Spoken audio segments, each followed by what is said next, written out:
Hi, I'm Justin. I'm a video producer, marketing expert, and podcast producer and co host. And I thought it'd be fun today if I reacted to all the just terrible, terrible work that I created as a film student back in my SAE Institute days. Now, I'll be showing 5 or 6 different clips across all my student work. And admittedly, I haven't seen a lot of these since I think I created them back in 2011 to about 2013. So yeah, I'm gonna cringe so much at all this shit. Now, previously, I also did another video where I reacted to all my first ever full time job, where I reacted to all the videos I created during that. So that would have been when I was about 21 to 22. So why don't we go all the way back to the start and look at all the work I did when I was about 19 till about 21. Okay, this is gonna be so bad. So first up, we're gonna look at the very first ever short film that I made at SAE Institute. So this was called A Hidden Rose. This was, I think, a first trimester project that I worked on with Joel Manwar, who him and I got paired up to create a short film. I don't remember very much about this shoot, but we'll see if anything happens. So let's hit play. Oh God.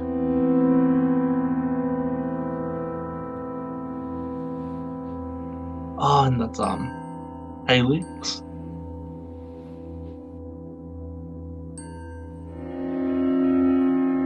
What's with the music?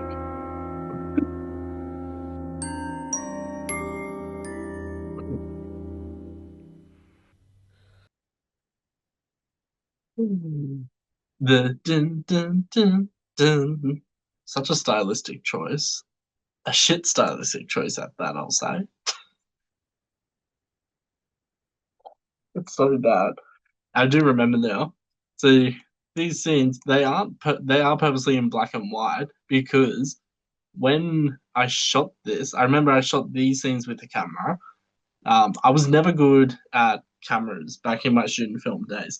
I never knew the right ISO settings. I never knew the right aperture, whatever, all that shit. To be honest, I still don't fucking understand it today.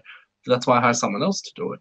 But with this, I just remember it came out so grainy and I was so upset about it that I even messaged one of the teachers on Facebook about it. And I'm like, oh, hey, bro, who was also named Justin, can you help me with this? And he completely ignored me. Like, of course he would. Who the fuck messages a teacher on Facebook? Anyway, why? Also, I don't remember why the title was Hidden Roads. Oh, yeah, it's this just looks like that Family Guy clip of Diane in college.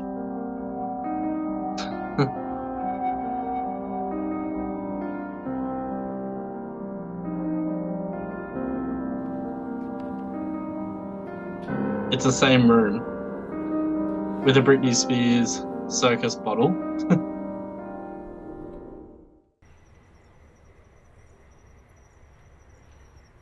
Okay, I remember this part.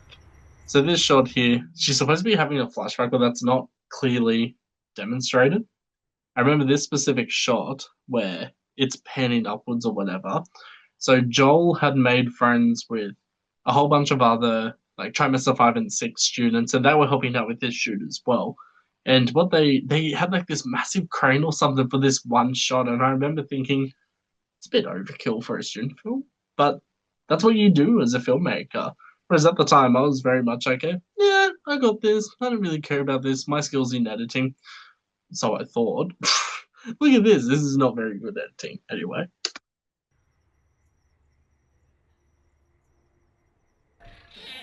Yes, I remember this. Just walks off. She's like, you know what? Fuck you.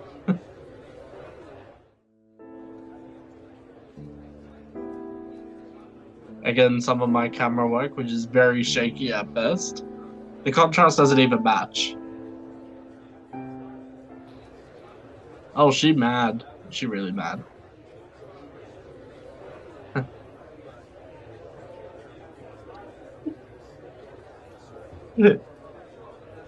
uh, I am sorry to these actors.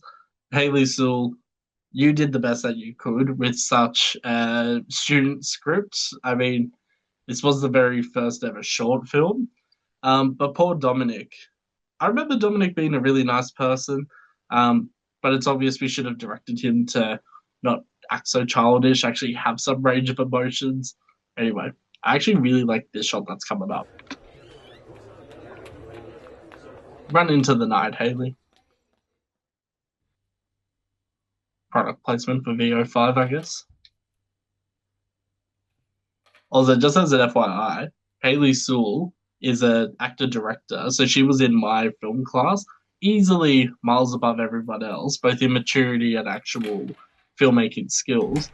And she agreed to be, let me pause that. She agreed to be the star of our short film. I can't remember the reason why. I think it was because we didn't actually audition actors for this, but she was an absolute trooper. She would always help out everyone on film sets. So yeah, praise to Haley. Also, I love that you can hear the door opening in the scene, but you don't actually show. I don't show him walking in.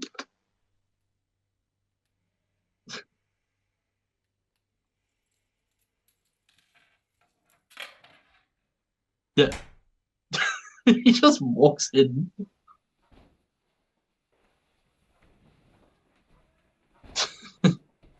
Juggling to take the shoes off. And she's just like, oh, for fuck's sakes, not the smell. Gotta always have a clock shop and a glass of wine filling up.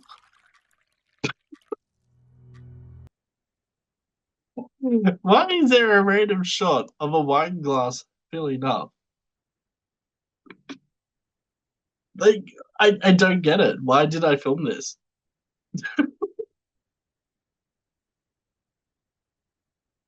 And I remember that bottle. It was cranberry juice or something.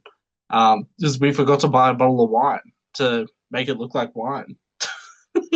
Stupid little thing.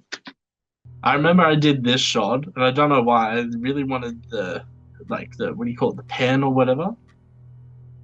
And that's supposed to be poison, but it looks like nail polish or something.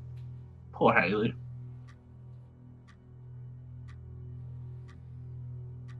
Gives him the glass. They don't even talk at all. She's just staring at him like, say your line. Oh dear God. Oh, that's right. I think I wrote this. And Joel did everything else.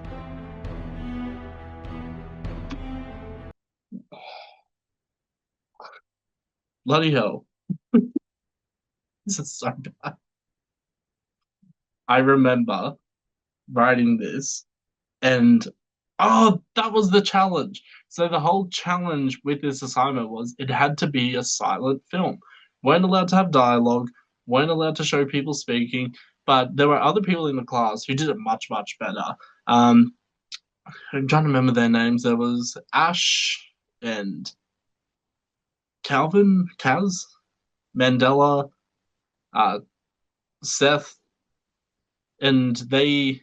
I can't remember what theirs was, but theirs was like all about like a bustling day in the city from like student accommodation or something, and then one person put in like a ticking sound throughout the whole thing that really elevated that short film. Like I think ours was actually the weakest, but I don't really care. I just think it's funny that back then I was like, yeah, I'm the shit and I'm this and I'm better than everyone. Ugh. In what way? Like, this is garbage. Anyway, next up, I'm going to show a documentary that I also made with Daniel Morrill, who I haven't seen in like 10, 15 plus years at this stage. I don't know where he is. Also, don't really care. But I'm going to play it. It was a documentary that we decided to do on the Bulldog gym. At least that's what it's called here, so I'll open it.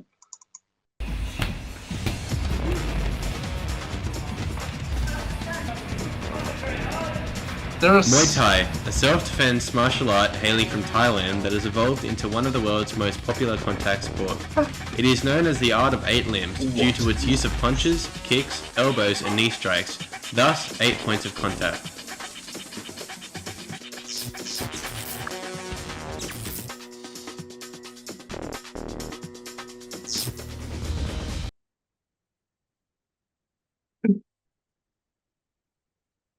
Oh my God, I completely forgot about this. So the voiceover was Daniel's younger brother, whose name I cannot fucking remember. Um, Lewis or something. Luke, that's right. Luke did the voiceover for this.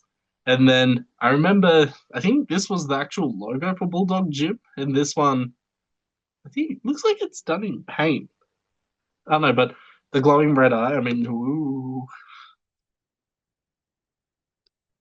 So I remember these people all being very nice, even though back in the day, I just very, very faggoty. And I can say that because my boyfriend's gay and shit. Like, I'm talking like the Bieber hair or like denim jackets, like very, very skinny twink compared to now. And yeah, they were very nice to us, whereas I was fully expecting to get, slowed at. Okay, I'm Greek. My strength in it is definitely stand up, so the kickboxing, which is still not awful. Okay, in the background, I think it was the instrumental for Poison by Nicole Scherzinger or Nicole Schnitzel, bringing up what her fucking name is. You know how there was like 19 Pussycat Dolls and she was the only famous one? So I stole her solo music and put it in this documentary, and the lecturers didn't fucking pick up on it. I find it really difficult, which is probably why I like it so much, because it's such a struggle for me, because I jump into the class with guys. You can barely hear this call. There you go. No microphones were synced up to any of these people. It was all just recorded to the camera audio, which is always fucking awful. But I remember this girl. Wasn't her fault. I said something really stupid because, I don't understand some jokes here and there. I blame the undiagnosed Asperger's. But she had said something along the lines of, oh, when it comes to the editing, can you make me thinner? And me being stupid and 20 years old, I said something along the lines of, yeah, we can actually do that. It's a really cool thing. And then I remembered what I said and I was like, oh no. And she just looked at me like, huh? It was so awkward.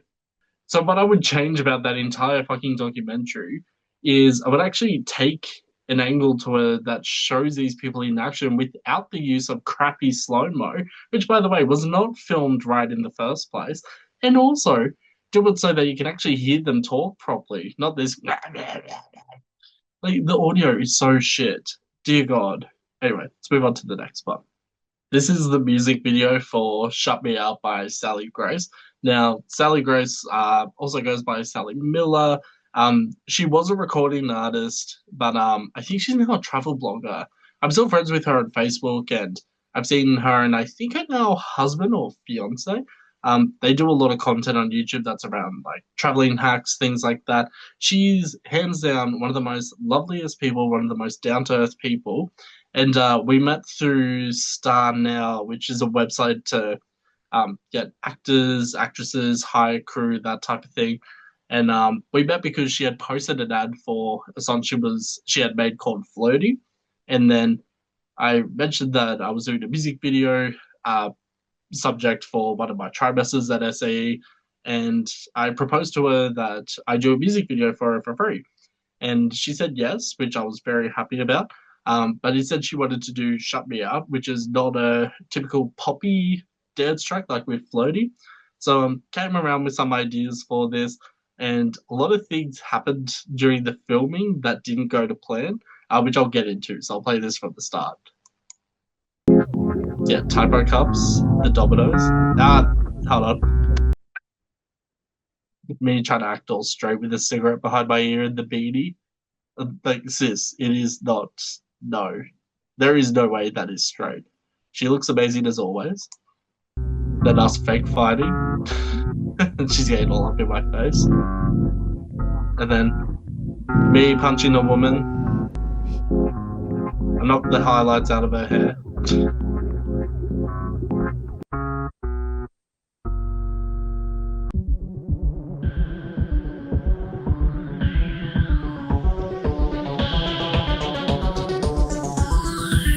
I'm never gonna figure you out, but why would I wanna?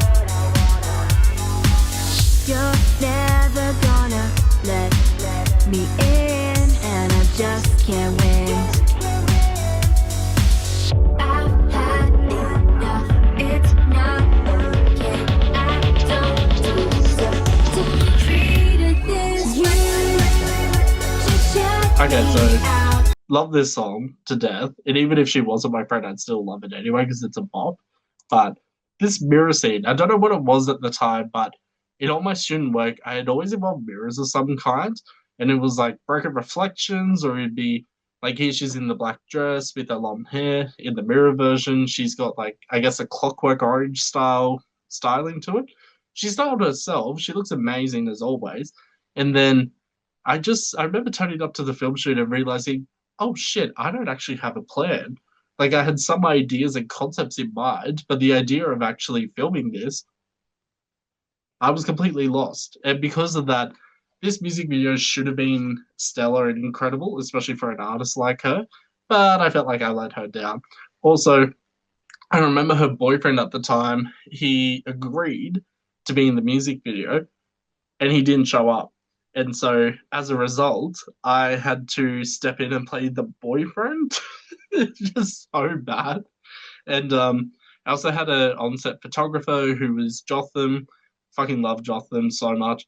And he really, really helped, whether it was just like setting things up or taking the photos, etc. It was such a good day. We had so much fun filming. This was day one. And then the chorus is where we get into day two. Shut me out.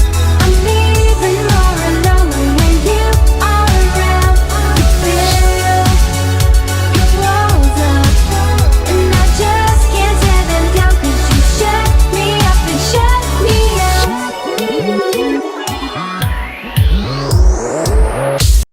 I don't know why. I remember being so obsessed with this shot.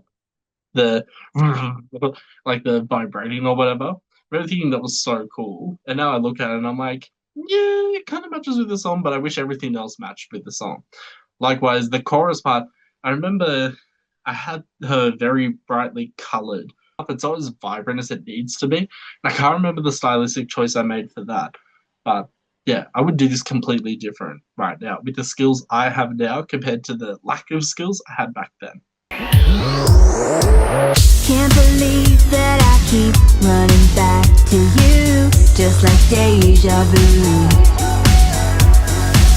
Nothing's gonna change, you'll always be this way. I ain't gonna take it.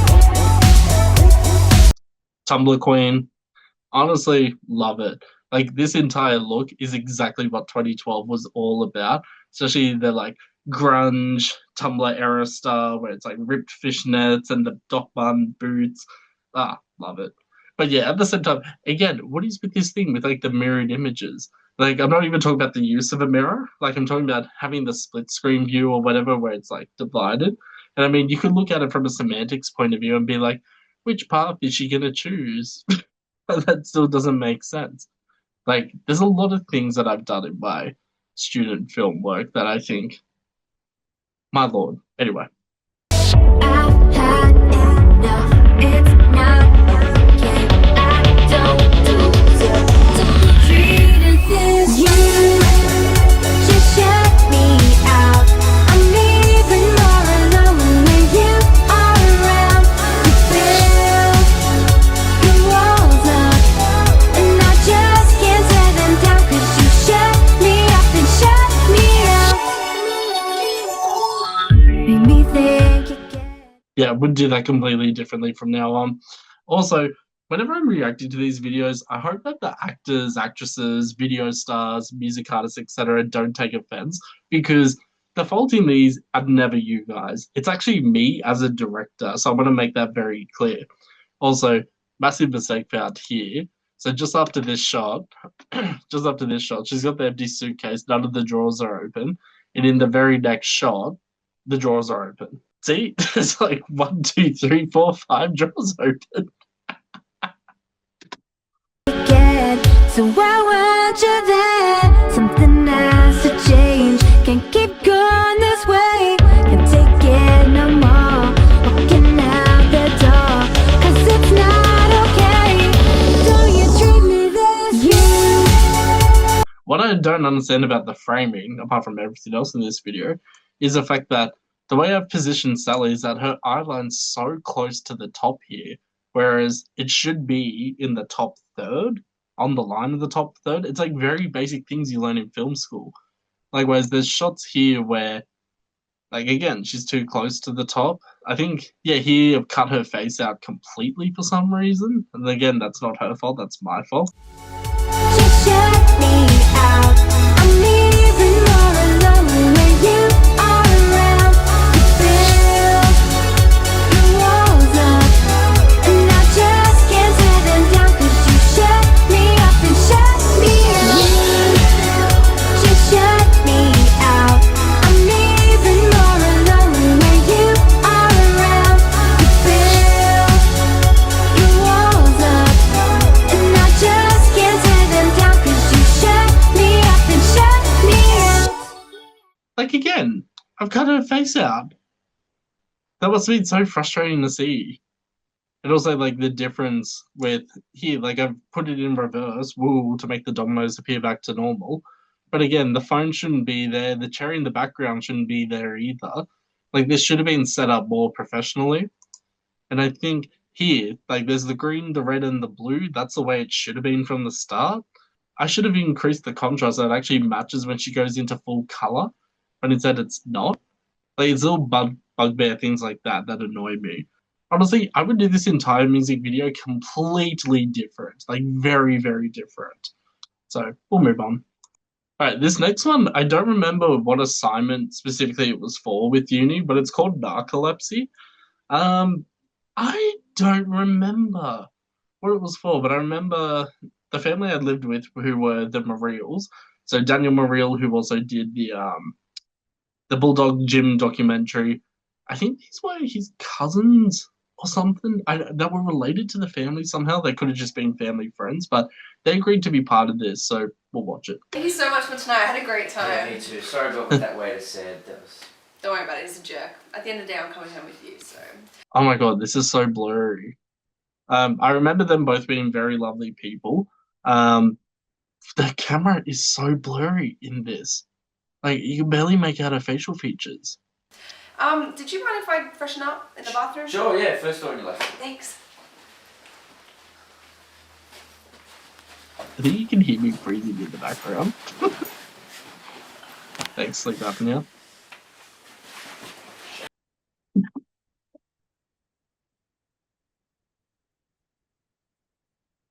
And there's Tiz in the background. Tiziano? I just called her Tiz. She was Daniel's mum. And I remember she was in the background of this, and I can't remember why, but this is just hilarious to me.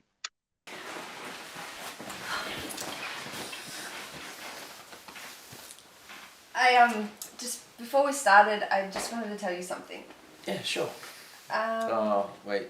You have a boyfriend, don't you? no, nothing like that, nothing like that. I have a problem. Oh, look, I'm a gentleman. We don't Is the have to go problem any that you're further than blurry? What you're comfortable with, it's No, fine. it's not that. I like you, and I just don't want things to get weird. Yeah, sure, okay. I have, You have what? Linda? I have Linda? Linda? Linda! Wake up, bitch! oh god. Oh, I did it again, didn't I? You did what? I fell asleep. Is that just what happened? Yeah, I was trying to tell you, I have narcolepsy, and when I get nervous or excited, it kicks in. I have medication, I ran out. That's fine. I thought you were going to tell me something really weird or No, strange or No, some sort of fetish So that you have. blurry. No, I like you, and I just didn't want you to think I was a freak. No, look, I don't think you're a freak at all. I think you're awesome. You know, we all have our secrets. Yeah.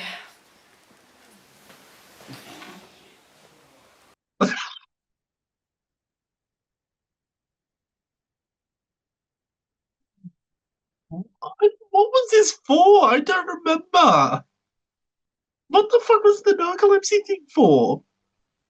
I don't remember. Anyway, we're moving on. So chapter 46, Tock, is just a rip-off of The Box. You know that weird 2009 film with Cameron Diaz that nobody liked, except for like maybe two people, that those two people probably being Coop and I? So I remember doing this as the main student project for our first year. So by the time you got to trimester 3, you would be eligible to graduate with a diploma or an advanced diploma, and you could leave the course after that. But I wanted to stay for the full 2 years to get a bachelor degree, and this was what I created. And there's so many stories behind this, so let's just get into it.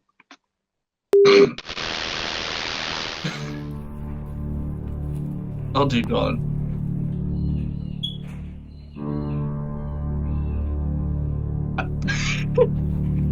Okay, so first off, no. So first off, in the scene here, there's Twilight Zone cards scattered around the table, and I remember putting them in there as like a thing to make the scene unsettling or something, but it doesn't make sense.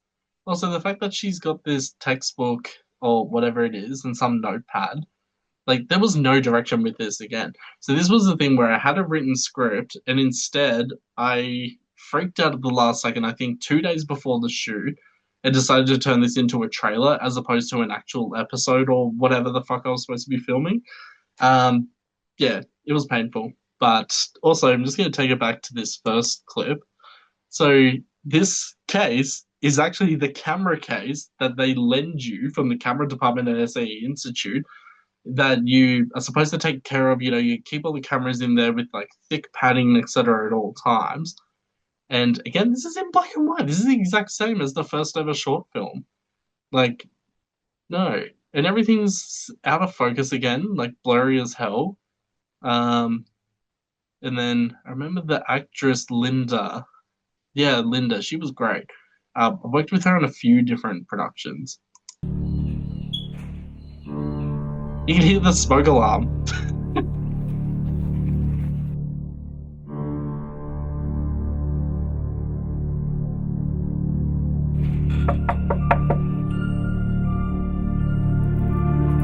The music.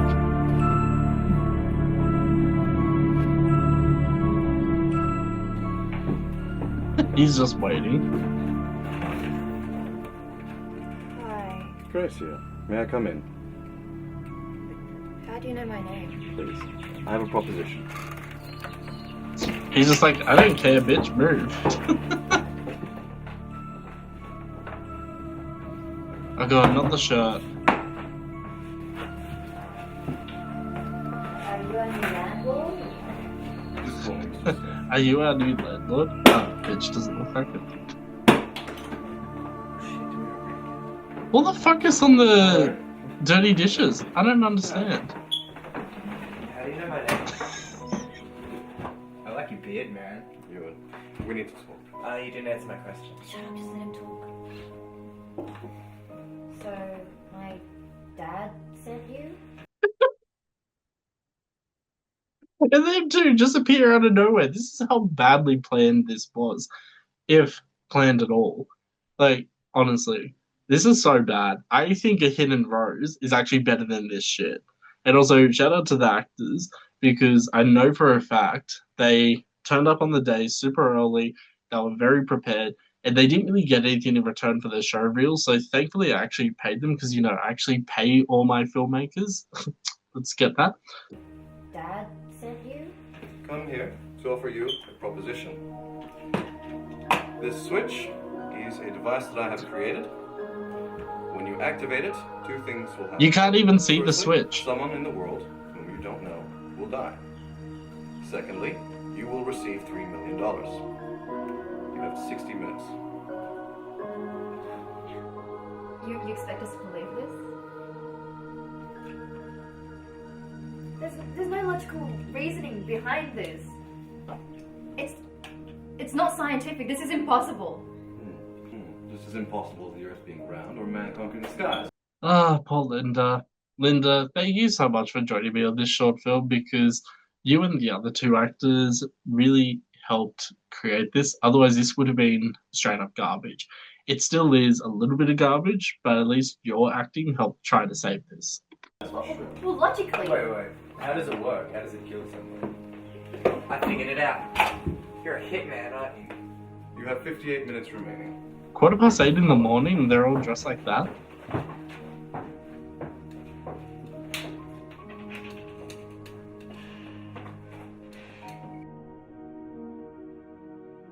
Oh, that's right. I did two different versions of this. So I remember this was supposed to be like a 10-minute short film or a 15-minute short film. And then I turned it into a trailer. And I can't actually find the trailer anymore, but it was really, really bad. Still bad, but yeah, that happened. I also had a friend named Mav who helped out on this film set. And in return, I went to help him on the film. And then when I turned up to his film, it turns out I was the actor in it. And I was like, Mav, you know, I don't act right. And then it was me and Linda part of it. It was really fun, that one. I think it's called Silly and the Serious. But yeah, this one, yeah, we're gonna pretend that Chapter 46 TikTok does not exist. This next one is called Punchsucker. It was written by Daniel Mariel and I think Matthias. I don't remember Matthias's last name. But I remember this was supposed to be a group project as part of one of our classes with Brad Crawford. Brad Crawford, if you're watching this, I just want to say that I absolutely hated being part of all your classes. You did not teach me shit. Frankly, I think you're a really bad film lecturer. Anyway, let's move on to watching this. Let's just pass now. Bottle of Green Fairy. This is the thing that I don't really remember or understand. I remember when they wrote this, it was supposed to be the three drugs pass out at a party and a hitman comes in. But why did she roll the bottle towards the camera? I don't really remember that part. Anyway.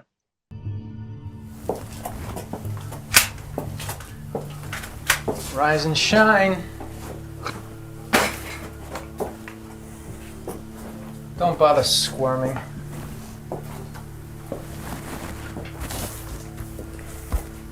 That was some job you pulled. I was almost impressed. Gareth, didn't I say I was impressed? Yeah, you did. And yes, you aren't seeing things. That is actually Tim from High Five, the original High Five, not the stupid modern day versions. Tim was actually very, very nice. These three other actors were really good too, so I unfortunately don't remember their names. And you can tell with the camera work that this is not me. So this was filmed on a red camera. I cannot remember who operated it. It might have been Ed Triglone, who was a really great, still is a really great cinematographer, camera operator. Yeah.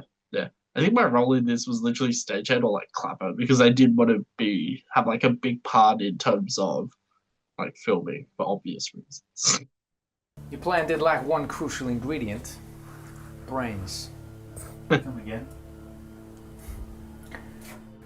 Our world is different to the suits out there with their 9 to 5. Our world has consequences. Okay, low-key, Tim from High Five is pretty fucking hot. Anyway. You break our rules, and getting fired takes on a whole new meaning. It was a 2-bit pawn shop. Also, Alex is gay. What the fuck is the problem? 2-bit? Yeah. Yes. It was my 2-bit pawn shop. A place of great value to me. Security there says otherwise. The fake kid. The fact is, you stole from me. Be glad your bodies aren't scattered all over town. Gareth wasn't such a greedy fuck. We wouldn't have to. He leaves us nothing. I remember. So this whole thing too was about. I think the subject was advanced film production or color grading or something like that. And I remember everyone had done a very similar color grade except for Daniel Mariel, who I think I was still living with at the time. And he had spent days upon days in a specific editing suite that was dedicated to color techniques and everything. And he did a very similar thing to this. And everyone copied him at the last second. So he had done all this time spent working on this incredible color grade. And then I remember he showed me, and I remember being so upset and thinking, fuck, I've done this the wrong way. And being the person that I am, I just tried to replicate it, but not in DaVinci Resolve. I used After Effects, and it was still exporting the morning we were due to submit this. And I remember I had to redo it because my portable hard drive crashed, and then I had to redo the footage somehow. There was a whole bunch of different shit, but a lot of us copied off Daniel Muriel for this subject. And I remember the teacher, Brad Crawford, saw through everyone and actually gave Daniel a prize. And I remember having the shits because I felt I deserved the prize, even though I copied off Daniel. Like, how stupid is that? But hey, that was 21-year-old me, not 32-year-old me. So, you decide to jump the queue, huh? You pull this big fucking job and now you're all set. Champagne and caviar. Diamonds and coke. Right? Wrong. You come out with nothing. In fact, you come out with less than nothing because now you owe me. I got a little job for you. Whether or not you do it, of course, is your choice. So at least the editing in this is a lot better compared to the previous films. However, there's still some parts where I wish I had kept the shots lingering more. Like the thing where he's like, right, wrong, whatever. It should have stayed on that shot for the entire 10 seconds, not cut away to like 3 different things. Also, Alex is gay. Hope you change your mind.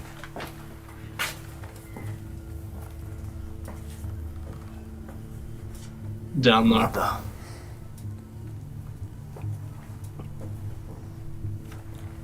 Brother.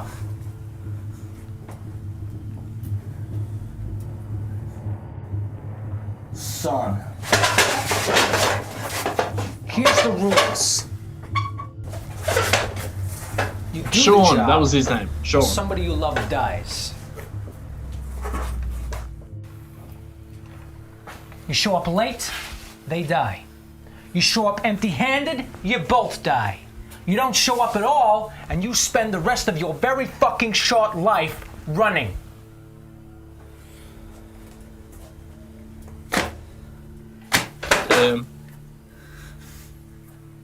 The money is for supplies.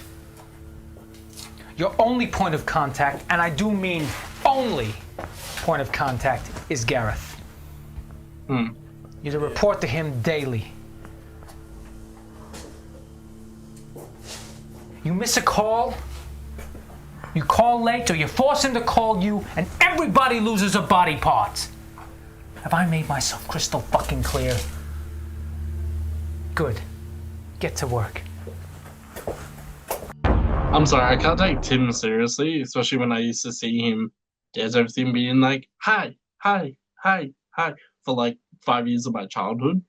So to see him do this, I remember even during the filming, I'm just like, I can't believe Tim from High Five is playing some like gangster mafia boss. Now, very last is a music video that I completed as part of my final subject. It is a really bad music video. I'm just going to say that up front.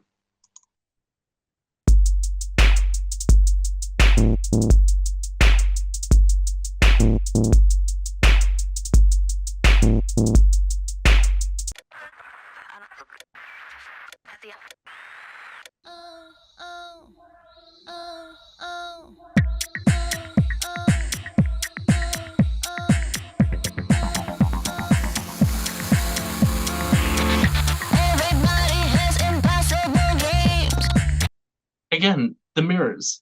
So like this was the final project I did for uni, and I'm still doing mirrors. Like, I don't understand.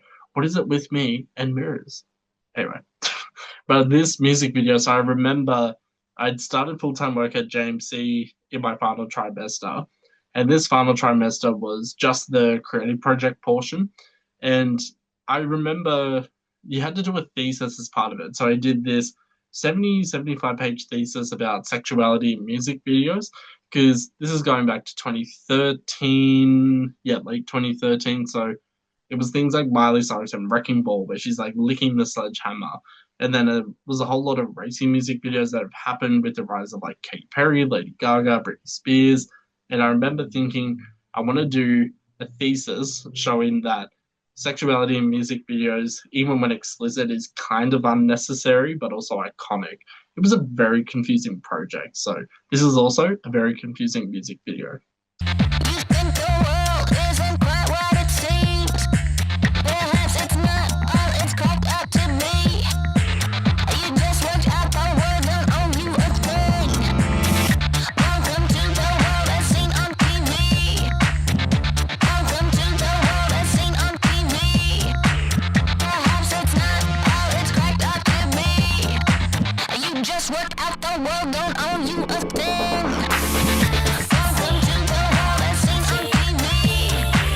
okay, I don't remember the intention for this to have so many scenes of traffic and everything, but I remember, I think it was taken inspiration by Koyani Scarzi, that whole movie, which is just fast moving things that Madonna also incorporated into a Ray of Light music video. I remember trying to cram this with so many different references to other iconic music videos, but honestly, I don't think it works. Like, yes, I'm being harsh, but I have to be.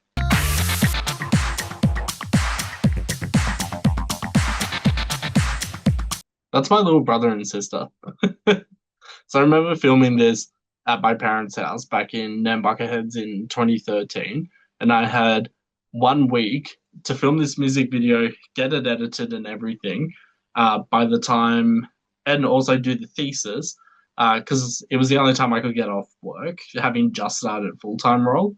So I remember not really giving a shit about this too much, but at the time, you best believe in 2013, I'm like, this is amazing, yes! Shout out to Mads, because she was an absolute trooper playing this role, where this song is actually called As Seen on TV, of course, but it's by Shane Coates, who was part of Madison Avenue like 2.5 decades ago. I didn't get the rights to it because I thought this is just a student project, so I'm not actually going to go anywhere or whatever. And her record label that this was released on technically doesn't exist anymore. So, yeah, bit of a weird circumstance. So yeah, that's it. Thanks for watching. I hope this actually inspires you to actually take a career in film and TV. Not because my work is so fantastic, but because if I can somehow still make it in film and TV land and learn along the way, you can too. I mean, that's what student film world is all about. It's all about making mistakes and trying to cram too many ideas into one so that you learn as you go. The most important thing is to never give up. But also, I gave up years ago. And also, if I could redo one thing, it would actually be to choose a different film school. So I did kind of enjoy my experience at SAE Institute, but in all honesty, I would never study there again. I also wouldn't study at JMC. If you're a student or you're considering, doing film as a career or whatever, go straight to AFTRS, the Australian Film, Television and Radio School. There are so many successful people I've met who attended from there. Yes, I've also worked with people who graduated from TAFE and JMC Academy and SAE Institute, etc. But I find that they're successful in spite of these courses, not because those courses actually help them. Also, Hayley Sewell, I just want to say, I know we had our differences, but looking at this through the lens of a 32-year-old experienced, mature, I use that word very loosely, person, I completely understand why you and I didn't get along. I think you are actually incredible. Yeah, it's just such a shame that we got off on the wrong foot. But I fully get it now. Also, Haley, please upload the music videos that you did during SAE because they were fucking amazing, honestly. Thanks for watching. See you next time.